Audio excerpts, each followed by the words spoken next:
Okay, this is Tanner Goodale coming in to do my video for Enhancement 3. Real quick, we're going to go over all the points.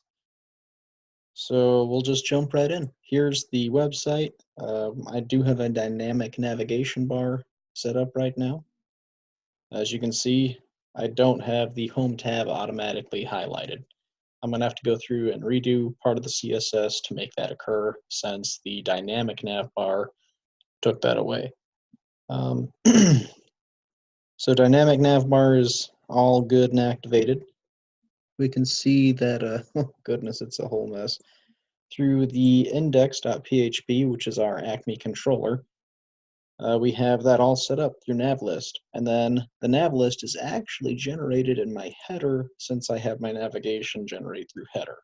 As a result, the error 500 page had to be slightly modified to have this information excluding the header and excluding the call. But that's beside the point for the moment. Let's see. We also have our accounts index.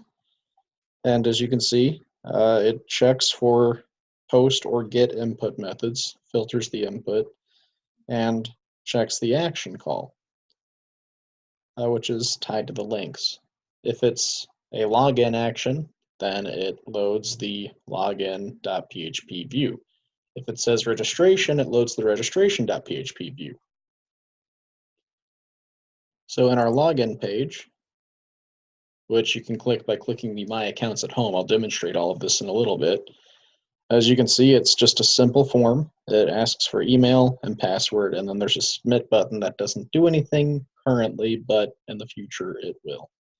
Then it also will link to creating an account, which takes you to your registration page. As you can see, there's a little question mark action registration, which is the link action that actually calls the page. That takes us to registration through our index.php and accounts again, our, accounts controller. And that calls this page, which is also a form, which is just the first name, last name, which I need to change that right here. Oops, that's embarrassing. Email and password. Go ahead and save that real quick. So that all gets created, and then you're allowed to create your account. And in this page, you also have the default header links, which allows you to get back to the home page or back to the login page. So now that we see it, and we see that it all theoretically functions, I don't really need this one open right now. We'll go ahead and jump into our website and demonstrate it all in work. So, yep, we already have everything saved. Here's our website. We're going to reload. Just go localhost so you know it's on the fresh page. We'll go up to my account. When you press my account, it opens up this small form where you just enter in your username and your password. Then you can click login, which at this point doesn't do anything, or create an account, which is a link. Now to user, make an account, which brings you to the create an account page. It's a very simple form. It's centered for the moment. I might move it over here to the side. Centered just kind of seemed a little bit easier on the eyes at first. I do need to add something real quick. The enter information to make account. So I guess you're going to be able to witness that real quick. Sorry, I forgot to do that beforehand. Let's see, header main, H3.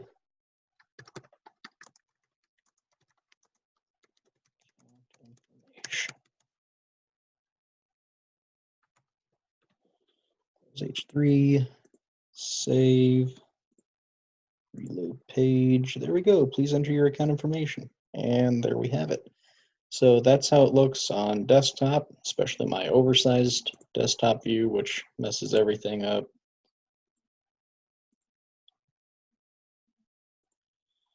Now we're going to go ahead and go to inspect and view it on mobile. So the mobile page is still a little squished. I still need to get in and modify it. If we go up and click my account, it opens up our forms. Let me pull that down a little bit.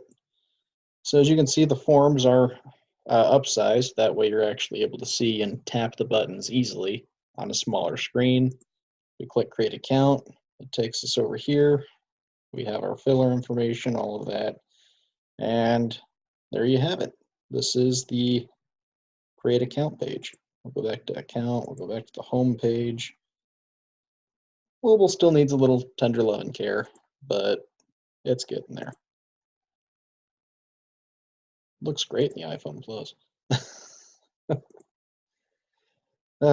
I might go through and change the size of the input so it's standard input size. Just use a padding method or something to increase the size of the box, but it made sense just to do that for readability at the time. It's not perfect, but it's what I have for the moment. Oh, dang it, how do I exit this? There we go.